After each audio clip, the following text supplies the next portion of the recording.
My name is Sarah, and I'm 34 years old. For 7 years, I believed I had the perfect marriage with Michael until I discovered his affair with Jessica, a young lawyer from his firm. Instead of falling apart, I channeled my pain into a plan. When I found out where they were secretly meeting each Thursday, I made a reservation for his parents at the same restaurant. The looks on all their faces when they saw each other was absolutely priceless, a moment of clarity amid betrayal. If you're watching this video, let me know where you're tuning in from in the comments. Hit the like and subscribe buttons if you've ever had to stand up for yourself in a painful situation. Now let me tell you how I turned my heartbreak into the ultimate moment of truth. I met Michael 9 years ago at my college roommate's wedding. He was the best man, and I was a bridesmaid. The moment our eyes met across the reception hall, something clicked. He was tall with dark hair and these intense blue eyes that seemed to see right through me. That night we danced until the venue closed, and he asked for my number as we parted ways. Our courtship was a whirlwind. Within 6 months, he had proposed during a weekend trip to Cape Cod. I was 25, he was 27, and we were madly in love, or at least I was. Michael came from old money. His father was a senior partner at a prestigious law firm in Boston, and his mother was from a family that had been in New England since the Mayflower. They lived in a beautiful colonial home in Beacon Hill with an antique collection that museums would envy. My background couldn't have been more different. I grew up in a middle-class family in Pennsylvania. My father was a high school teacher, and my mother ran a small florist shop. I had worked my way through college with scholarships and part-time jobs, and by the time I met Michael, I had just started establishing myself in marketing. When Michael introduced me to his parents, Robert and Patricia Harrington, their displeasure was subtle but unmistakable. Patricia's smile never reached her eyes as she assessed my off-the-rack dress. Robert questioned me about my family's background with the precision of a cross-examination. I left that first dinner feeling like I had failed an interview I didn't know I was having. "They just need time to get to know you," Michael assured me, squeezing my hand as we drove home. "They're protective, that's all." Despite their initial coldness, I was determined to win them over. When we announced our engagement, Patricia insisted on a large traditional wedding at their country club. I would have preferred something smaller and more personal, but I wanted to start our marriage on good terms with Michael's family. So I smiled through the endless planning meetings, tastings, and fittings, letting Patricia make most of the decisions while I focused on my career. Our wedding was exactly what you'd expect: 300 guests, many of whom I had never met, a 7-tier cake, and a band that had apparently played for some minor European royalty. Throughout the reception, I caught glimpses of Michael's parents showing me off to their friends, like I was a curiosity they had acquired. "She works in marketing," they would say, as if it was an exotic profession they were still trying to understand. After a honeymoon in Italy, Michael's choice, though I had hoped for something more adventurous like Thailand, we settled into married life. We bought a beautiful brownstone in Back Bay with help from Michael's parents. I continued building my marketing career while supporting Michael through law school and his early years at his father's firm. I cooked elaborate meals, maintained our home, and attended every firm event with a smile, determined to be the perfect wife. For a while, it seemed to work. Patricia began inviting me for lunch occasionally, and Robert would send me books he thought I might enjoy. They never fully warmed to me, but the frost had thawed considerably. Michael and I travelled, built our careers, and talked about starting a family someday. From the outside, we looked like the perfect couple, but there were signs I chose to ignore. Michael worked increasingly late hours. He became protective of his phone, changing the password and keeping it face down. When I would reach for him in bed, he would often be too tired. Our conversations became superficial discussions about renovations, social engagements, and other people's lives, rather than our own feelings and dreams. When I brought up having children as I approached my 30s, Michael suddenly had 1,000 reasons to wait. "We're both so busy right now," he would say. "Let's get more established first." Or, don't you want to travel more before we're tied down? Each excuse was reasonable on its own, but together they formed a pattern I didn't want to recognize. Looking back, I realize I had become so focused on proving myself worthy to Michael and his family that I had lost sight of whether he was worthy of me. I had built my life around being Mrs. Michael Harrington and forgotten what it meant to be Sarah. The first undeniable sign came in the form of a cologne I didn't recognize. Michael had always worn the same scent since I met him, an expensive fragrance I gave him each Christmas. But one evening when he returned home, I caught the distinct notes of something different as I hugged him. New cologne? I asked casually. He stiffened slightly before shrugging. They were giving samples at the department store. Thought I'd try something different.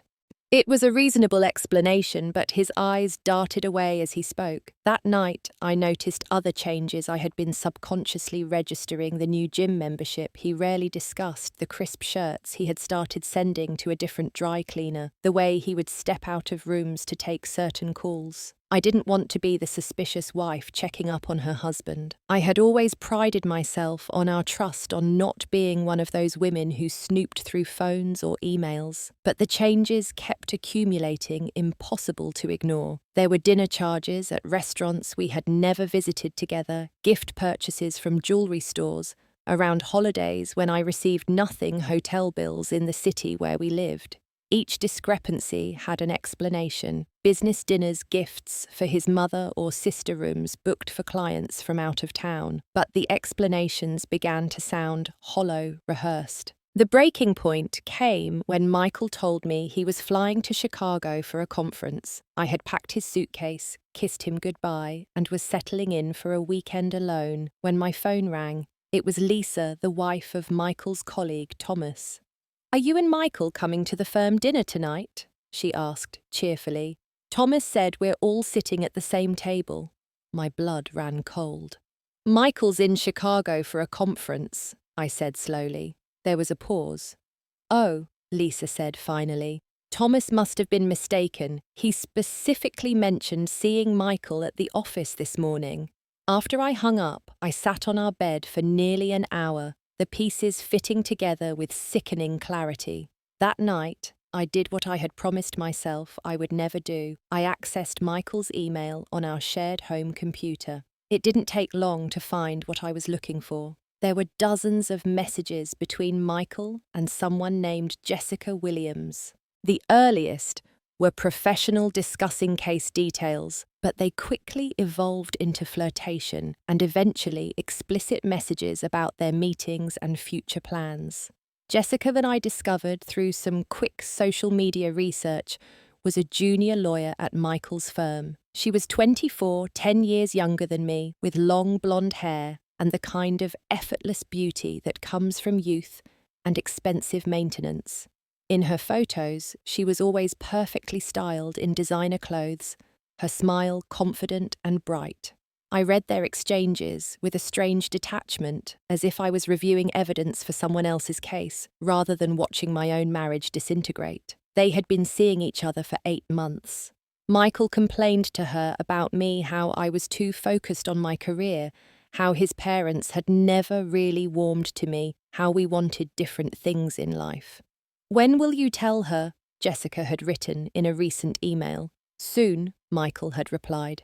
"I'm just trying to figure out the best way to handle it. There's the house, our finances. It's complicated." They were planning a future together. The man I had built my life around was planning his exit strategy while I was still picking out anniversary cards. I could have confronted him, then thrown the evidence in his face when he returned home with his fictional conference tales. But something stopped me. Perhaps it was pride, or perhaps it was a deeper need to understand the full scope of the betrayal before I decided how to respond. The following Thursday, instead of attending my book club as usual, I followed Michael from his office. He drove to an upscale Italian restaurant called Bellissimo in the North End, valeted his car, and straightened his tie before entering. 10 minutes later, Jessica arrived in a taxi wearing a red dress that hugged every curve. I watched through the window as they were seated at a corner table, their hands meeting across the white tablecloth. They looked like they belonged together, both polished and perfect, both from the same world of privilege and ambition. I stayed long enough to see them order wine and appetizers, their heads bent close in intimate conversation. As I turned to leave, I overheard a snippet of their conversation through the partially open window. "Have you talked to your parents about us yet?" Jessica was asking. Michael nodded. "They're thrilled, honestly. They've known your family for years through the club, and they always thought you and I would make a good match." "And Sarah?" Jessica pressed. Michael sighed. "They never really connected with her. Mum always felt she was trying too hard to fit in. They'll support whatever makes me happy." Something hardened inside me at those words. Not just the confirmation of the affair, but the revelation that my in-laws, whose approval I had sought for 7 years, had been complicit in it. The betrayal was complete. I drove home in a daze, tears streaming down my face, but my mind was already formulating a plan. If Michael and his family wanted to humiliate me behind my back, perhaps it was time to bring everything into the open. For the next week, I became a detective in my own marriage. I confirmed that Michael met Jessica every Thursday at Bellissimo, always at the same corner table, always at 7 o'clock. They had a standing reservation in his name. I learned that Michael had told his parents he was working late on an important case those evenings, but they actually knew exactly where he was and with whom. I discovered that Patricia and Robert had known Jessica's family for decades through their country club connections. They had apparently always hoped Michael would end up with someone like Jessica, but had resigned themselves to his choice when he married me instead. Now they were actively encouraging the affair, seeing it as Michael's second chance at the right kind of marriage. The depth of the conspiracy stunned me. For 7 years, I had tried to win the approval of people who had never intended to accept me. I had dimmed my own light to fit into their world, changed my appearance and interests to meet their expectations, and suppressed my own desires to be the wife they thought Michael deserved. And all along, they had been waiting for me to fail. My first call was to a divorce attorney recommended by a colleague who had gone through a messy separation. Karen Goldstein had a reputation for being tough but fair, exactly what I needed. In her sleek downtown office, I laid out everything I knew. "First things first," Karen said after listening patiently. "We need to secure your financial position. Has Michael mentioned divorce to you directly?" I shook my head. "He's planning to based on the emails, but he hasn't brought it up yet." "Then we have an advantage. I want you to gather all your financial documents, bank statements, investment accounts, property, deeds, everything. Don't take them from the house, but make copies and start moving some money into an account in your name. Only not everything, just enough to give you security." For the next few days, I followed Karen's advice. I discovered that despite our prenuptial agreement, I was entitled to more than I had realized due to my contributions to Michael's career and our joint assets. I set up a separate bank account and transferred a reasonable amount for initial expenses. I made copies of all our important documents and stored them in a safe deposit box Karen had helped me secure. But the legal preparations weren't enough. I needed a moment of reckoning, not just for Michael, but for all of them who had conspired behind my back while smiling to my face. The plan came to me one night as I lay awake in the guest bedroom where I had been sleeping to avoid Michael's touch. I knew exactly where Michael and Jessica would be next Thursday. What if his parents were there too? What if everyone's lies were exposed at once? I called Bellissimo the next morning and made a reservation for Thursday at 7:15, 15 minutes after Michael and Jessica would be seated. I requested a table near their usual corner, but not directly adjacent. Then I called Patricia. "Patricia," I said, injecting warmth into my voice. "I wanted to do something special for Robert's birthday next week." "That's thoughtful of you, Sarah," she replied, surprise evident in her tone. I rarely initiated contact with my in-laws. "I was thinking of treating you both to dinner at Bellissimo this Thursday. I know it's not the actual day, but Michael mentioned how much you and Robert love their osso buco." There was a slight pause. This Thursday, isn't that your book club night? Of course she would know my schedule. I'm skipping it this week. I really want to do this for Robert. Michael has to work late on that big case, but he said we should go ahead without him. Well, another hesitation. That's very kind. What time were you thinking? 7:15, I've already made the reservation.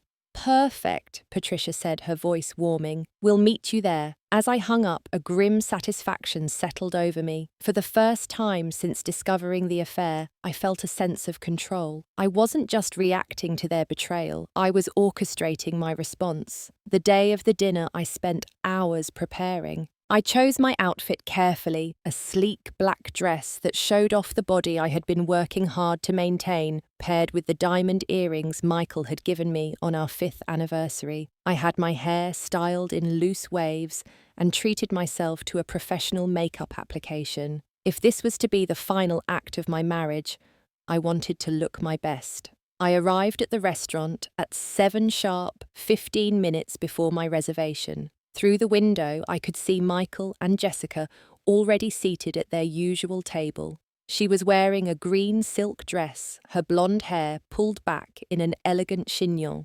Michael was leaning toward her, laughing at something she had said, his hand covering hers on the table. I waited outside until I spotted Robert and Patricia walking toward the restaurant. Patricia was wearing her pearls, the ones she wore to all important family occasions, and Robert was in his navy blazer with the gold buttons. They looked exactly like what they were. Boston aristocracy out for an evening of fine dining. Taking a deep breath, I approached them with a smile. Robert, Patricia, thank you for coming. Patricia air-kissed my cheek. You look lovely, dear. Is everything all right? You seem tense. Everything's perfect, I assured her. Shall we go in? The host greeted us warmly and led us toward our table, which, as I had requested, required us to walk directly past Michael and Jessica's corner spot. I positioned myself slightly behind Robert and Patricia, watching as we approached the moment of truth. Michael saw his parents first. His face went from confusion to shock to horror in the span of seconds. Jessica, noticing his expression, turned to see what had caused it. When she recognized Robert and Patricia, she smiled broadly until she saw me behind them. The smile froze on her face. Patricia noticed Michael at the same moment. Michael, what are you doing here? Sarah said you were working late on the Donovan case. Robert looked between his son and Jessica, his brow furrowing. Jessica, is that you? For a moment, no one moved. The bustling restaurant seemed to fade away, leaving just the 5 of us in a bubble of painful truth. Michael's face had drained of all colour. Jessica's hand had flown to her throat. Patricia and Robert stood frozen, their social smiles slipping as understanding dawned. I stepped forward, calm in the centre of the storm. Surprise, I said softly. The next few moments unfolded like a scene from a movie I was both starring in and watching from a distance. Michael jumped to his feet, knocking his water glass over. The white tablecloth began soaking up the spreading puddle, but no one moved to blot it. Mom, Dad, Michael stammered. This isn't, I can explain. Explain what exactly? I asked, my voice surprisingly steady. How you've been meeting Jessica here every Thursday for the past 4 months, or how you've been planning to leave me while pretending everything is fine at home. Jessica looked between Michael and his parents, confusion clouding her features. Mr. and Mrs. Harrington, I'm so sorry about this awkward situation. Michael told me you knew about us, that you supported. Knew, Patricia interrupted, her hand clutching her pearls. What exactly were we supposed to know, Jessica? A waiter approached, sensing the tension. Is everything all right here? Would you like to be seated? He asked, gesturing toward the table that had been reserved for me and the Harringtons. Actually, I said pleasantly, I think we need a moment. Perhaps you could bring a chair for me to join these 4. It seems we have much to discuss. The waiter, obviously uncomfortable, quickly brought another chair. I sat down at Michael and Jessica's table, gesturing for Robert and Patricia to do the same. After a moment's hesitation, they complied, their faces a mask of embarrassment and confusion. "Sarah," Michael hissed, leaning toward me, "what are you doing? This is completely inappropriate." "Inappropriate," I repeated, raising an eyebrow. "Interesting choice of words from a man having dinner with his mistress." Jessica flinched. "I'm not his mistress. Michael told me you two were separated, that you had already discussed divorce." I turned to her, feeling an unexpected pang of sympathy beneath my anger. She was young, and while she had made poor choices, she might not have known the full extent of Michael's deception. "We're not separated," I said quietly. "Until last week, I thought we were happily married." Jessica's eyes widened. She looked at Michael, who was now staring at his empty wineglass. "You told me your marriage was over in all but paperwork. You said Sarah knew and had accepted it." Robert cleared his throat. "Michael, what is going on here? You told your mother and me that you were working late on the Donovan case tonight. And you told me," I added, "that your parents never liked me and were thrilled about your relationship with Jessica." Patricia gasped. "That's absolutely not true. We never said—" "Actually, Patricia," I interrupted gently, "I have a hard time believing that, especially since Michael mentioned that you and Robert have been encouraging this relationship because you've known Jessica's family for years through the club." Patricia's face flushed. "We may have expressed that we thought Jessica was a lovely girl when Michael mentioned they were working together, but we certainly never encouraged—" "Mum," Michael cut in, his voice sharp. "Don't pretend you haven't been dropping hints about Jessica since before I even married Sarah. The Williams girl is doing so well at law school. Isn't it nice that Jessica comes from a family that understands our traditions? Jessica would make such a good partner for a future firm leader." The restaurant manager approached our table, alerted by the growing tension. "Is everything all right here? We've had some concerns from other diners about the volume." "Everything is fine," I assured him with a smile. "Family reunion, it's getting a little emotional." After he left, I turned back to the table and reached into my purse, pulling out a folder. "Since we're all here, this seems like an efficient time to handle some business." I slid the folder toward Michael. "These are divorce papers that Karen Goldstein has prepared. I'm sure you know her reputation, she's very thorough." Michael stared at the folder as if it might bite him. "You went to Karen Goldstein." "I did. And she was very interested in the details of our situation, including the fact that you've been using our joint funds to finance your relationship with Jessica." Jessica's head snapped up. "What, Michael, you told me those gifts, our dinners, you said, that was all your personal money."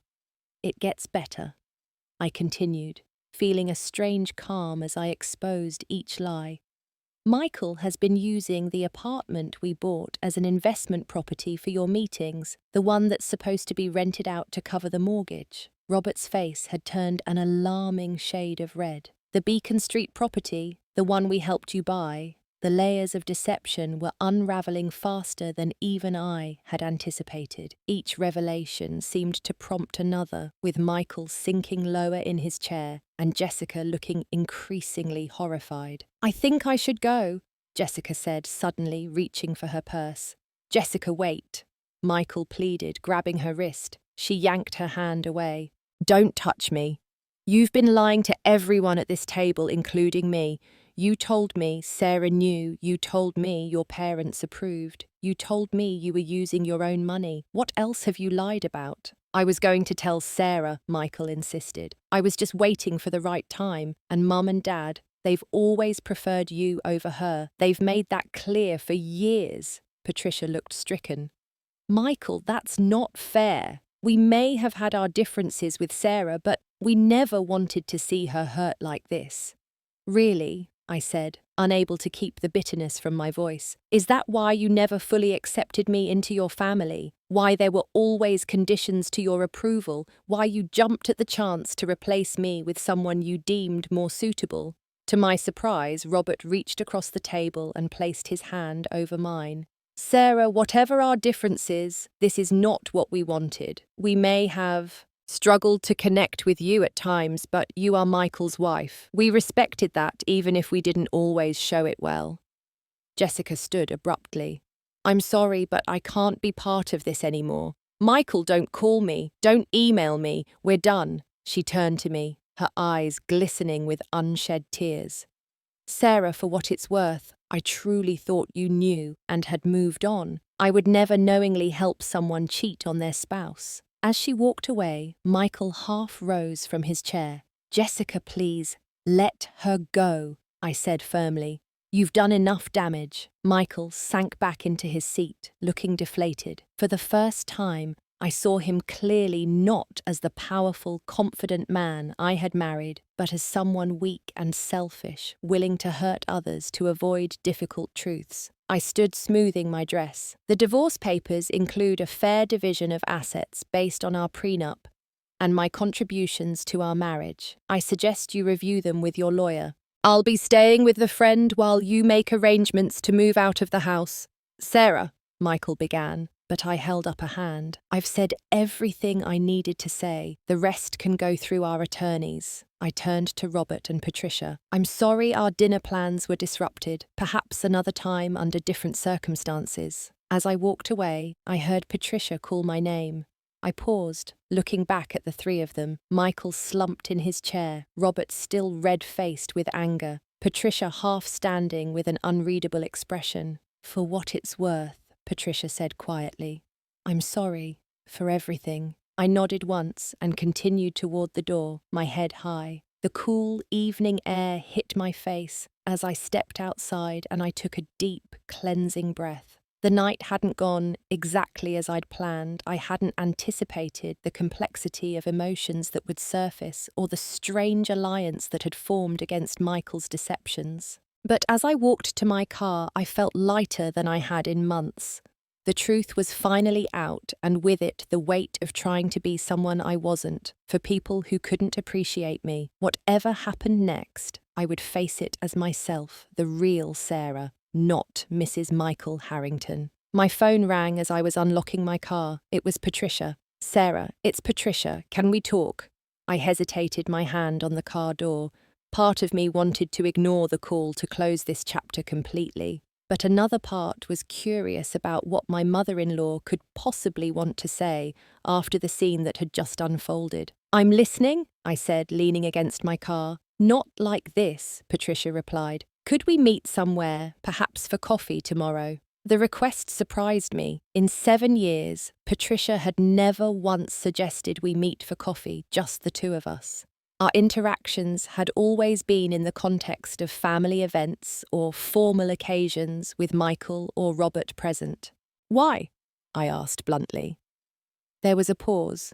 Because I owe you an explanation, she said finally, and perhaps an apology. We arranged to meet at a small cafe near my office the following morning. As I drove home to the house that would soon no longer be mine, I tried to process the events of the evening. The confrontation had been both more and less dramatic than I had anticipated. I had expected to feel vindicated, triumphant even. Instead, I felt hollow, as if I had won a battle in a war that had never been worth fighting. Michael called 17 times that night. I let each call go to voicemail, listening to his increasingly desperate messages as he cycled through anger, pleading, and rationalizations. How could you humiliate me like that? Gave way to, please, we need to talk about this. And finally, you have to understand I never meant to hurt you. I packed a bag with essentials and went to my friend Tara's apartment. She had offered her guest room when I first told her about discovering the affair, and now I gratefully accepted. As I lay in the unfamiliar bed, staring at the ceiling, I reflected on how quickly a life could unravel. 3 weeks ago, I had been Mrs. Michael Harrington, secure in my marriage, if not entirely fulfilled. Now I was just Sarah again, facing an uncertain future alone. The next morning, I arrived at the cafe early. To my surprise, Patricia was already there, sitting at a corner table with 2 cups of coffee. She had always been punctual to the point of rudeness, often commenting if others were even a minute late. Today, she looked smaller, somehow less imposing than the woman who had intimidated me for years. I ordered you a latte, she said as I sat down. With almond milk. That's what you prefer, isn't it? I was startled that she knew this detail about me. Yes, thank you. We sat in awkward silence for a moment, both cradling our cups. Michael came to the house last night, Patricia said finally. After the restaurant, he was distraught. I imagine he was, I replied neutrally. Patricia looked up, meeting my gaze directly. Not for the reasons you might think. Yes, he was upset about being caught about Jessica leaving, but mostly he was devastated by what he saw in your eyes when you looked at him. He said he'd never seen such disappointment, such finality. What did he expect? I asked. That I would forgive him, take him back. I think he expected you would never find out, Patricia said quietly. Or if you did, that you would fight for him, beg him to stay. He didn't expect you to be so composed, so certain. I sipped my latte, considering this. I surprised myself too, I admitted. But once I saw the truth, not just about the affair, but about our entire relationship, there was no going back. Patricia nodded slowly. That's what I wanted to talk to you about. The truth. She took a deep breath. When Michael first brought you home, Robert and I were concerned. Not because of your background, or any of those superficial things, though I'm ashamed to admit we did make judgments about that. Then why? I asked. Because you loved him too much, she said simply. We could see it in your eyes, in the way you tried so hard to please us, to fit in. Michael has always been selfish, entitled. Robert and I spoiled him, I suppose. We worried that someone who loved him as completely as you did would end up being hurt. I stared at her, processing this unexpected perspective. So your coldness, your criticism, that was what protection? Patricia shook her head ruefully. No, that was just cruelty dressed up as social standards. I'm not making excuses, Sarah. We were wrong, but our concerns about Michael were real. When he started mentioning Jessica, talking about how they connected, I should have reminded him of his commitment to you. Instead, I saw an opportunity for him to be with someone who wouldn't love him quite so vulnerably, someone who would approach marriage as more of a partnership than a devotion. You thought you were doing Jessica a favor, I said, understanding dawning, by encouraging a relationship with a man you know is selfish and entitled. Patricia flinched at hearing her own words repeated back to her. When you put it that way, it sounds terrible. It is terrible, I said. For me, for Jessica, and ultimately for Michael too. He'll never grow if everyone keeps protecting him from the consequences of his actions. We talked for nearly 2 hours, covering ground we should have explored years ago.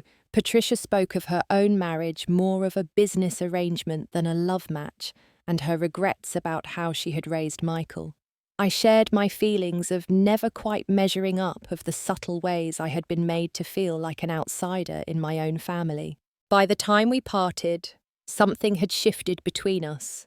Not forgiveness exactly, the wounds were too fresh for that, but perhaps understanding. As we stood to leave, Patricia reached out hesitantly and touched my arm. What will you do now? She asked. I had been asking myself the same question. Start over, I said. Find out who Sarah is when she's not trying to be Mrs. Harrington.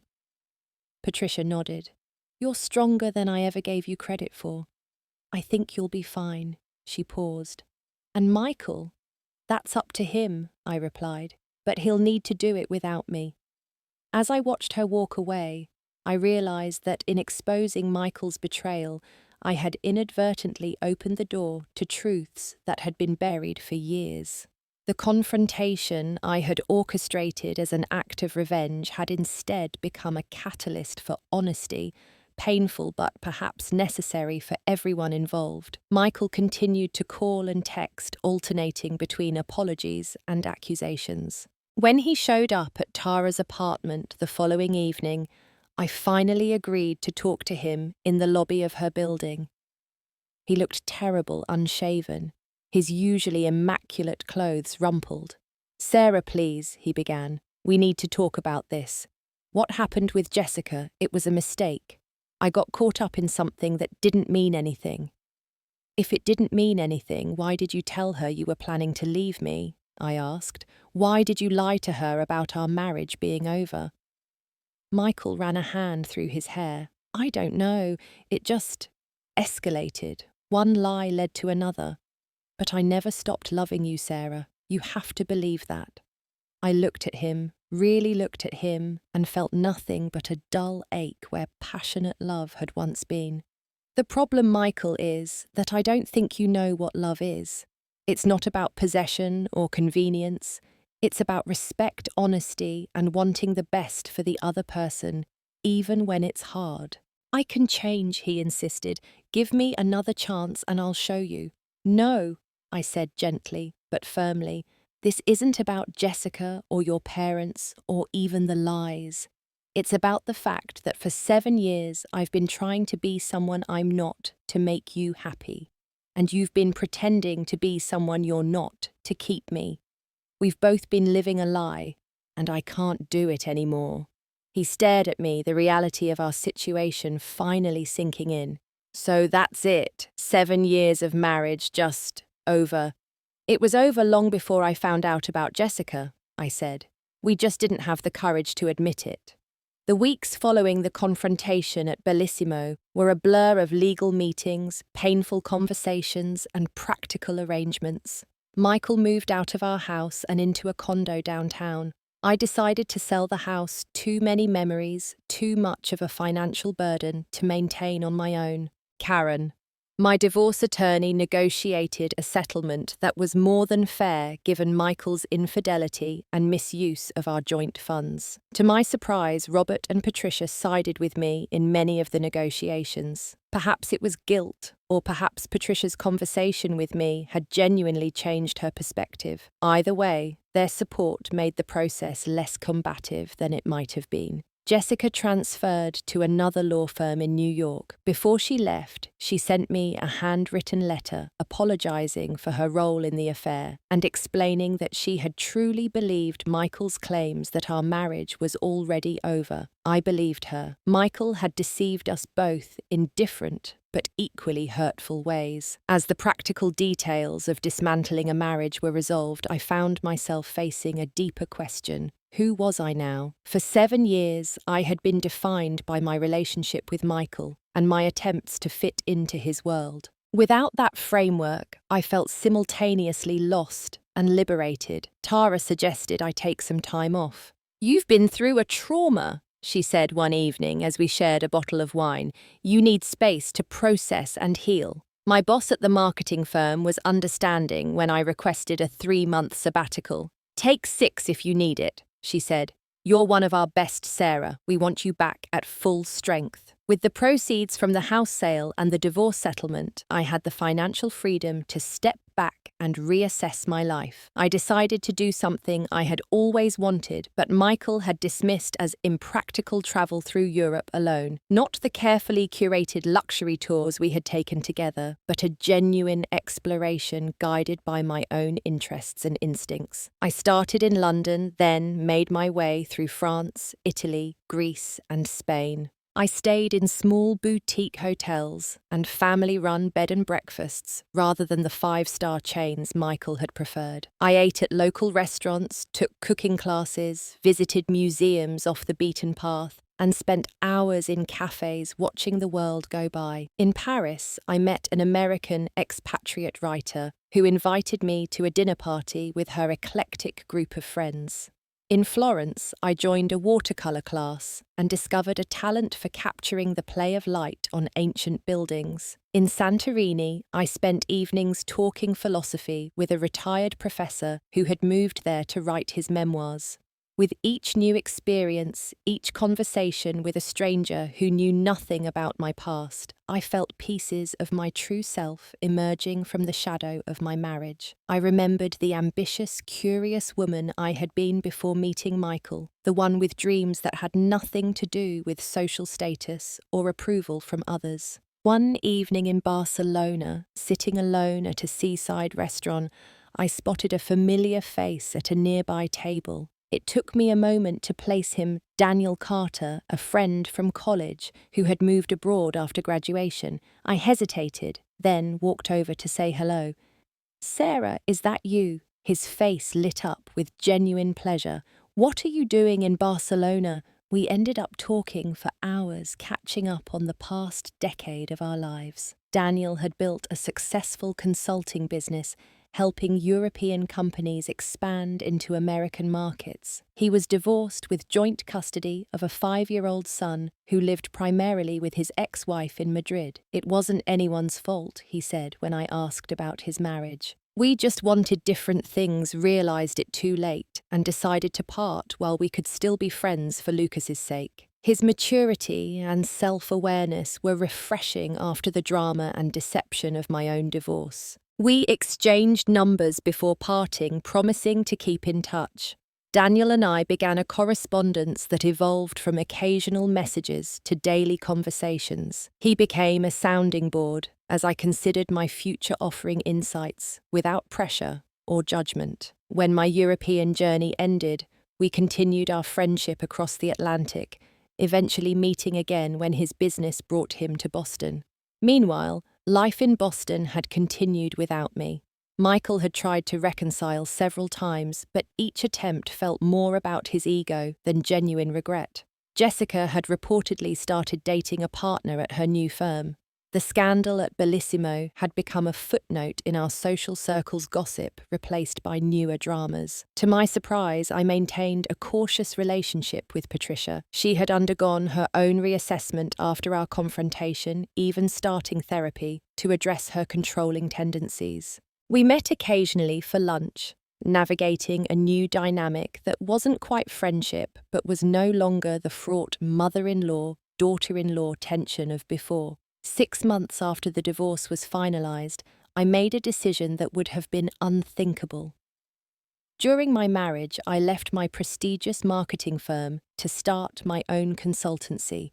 My focus would be helping small women-owned businesses develop their brands and marketing strategies, work that felt meaningful in a way that promoting luxury products to the wealthy never had. My first client was a bakery owner who had been turned down for loans by 7 banks before securing funding. Within 6 months of implementing my marketing plan, her business had doubled its revenue and opened a second location. Watching her succeed gave me a satisfaction that no approval from the Harrington family ever had. As my business grew, so did my confidence. I bought a small but charming apartment in Cambridge, decorated exactly as I pleased with colourful art and comfortable furniture, rather than the formal designer pieces Michael had insisted upon.